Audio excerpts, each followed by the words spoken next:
Туйлын бүү орчныг хязгаарлагдмал байдал, дэд бүтцийн хүртээмжийн шалтгаална. Хүн бүр тэгш боломжоор хангагдаж чадахгүй байна. Гэхдээ бидэнд шийдэл бий.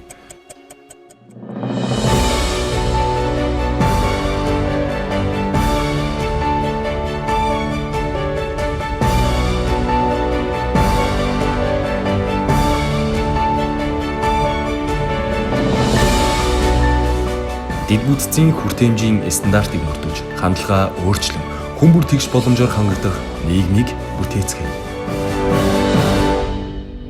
Тэгш боломжтой. Хэн ч хоцрох ёсгүй хамтдаа.